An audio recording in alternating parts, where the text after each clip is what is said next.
नाज़रीन, सिंध समेत सॼे मुल्क जी जमाल शाह में पिण ईद मिलादुन्नबी सल्लल्लाहु अलैहि वसल्लम मज़हबी अक़ीदत ऐं एहतराम सां मल्हायो पियो वञे। मज़हबी धुरनि ऐं शहरनि पारां रैली कढी शहर जो गश्त कयो वियो। उन हवाले सां ॾिसूं था जमाल शाह मां मेहरान टीवी जे रिपोर्टर सदाम बलोच जी हिन रिपोर्ट में।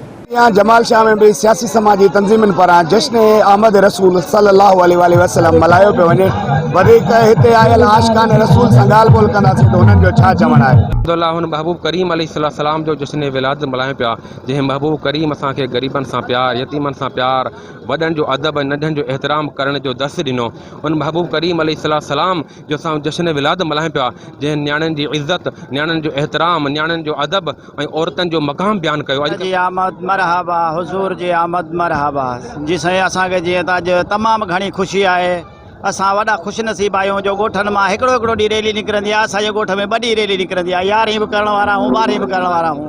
असांखे तमामु बेइंतिहा ख़ुशी आहे जो असां जमाल शाह वासी समन जे तइदाद में आशिक़ रसूल असां सां गॾु आहिनि। उन आका जी ख़ुशी मल्हायूं पिया जंहिंजे अचण सां सिर्फ़ु असांखे इस्लाम न पर इंसानियत मिली। उन हुज़ूर जे अचण सां असांखे इंसानियत मिली। हुज़ूर जे अचण खां पहिरियां जेके उतां जा लोग हुआ, रहवासी हुआ, उहे औरतुनि ते, मासूम ॿारनि ते, नियाणियुनि ते ज़ुल्म करंदा हुआ, नियाणियुनि खे जेरो पूरे छॾींदा। उन रब करीम जा थोराइता आहियूं जंहिं असांजे ज़िंदगीअ में 12 रबियुल अव्वल जा अहिड़ा मौक़ा ॾिना आहिनि। असां गुनाहगार इन वचन सां, इन अक़ीदे सां, इन हरपुर सां मुतमिन आहियूं।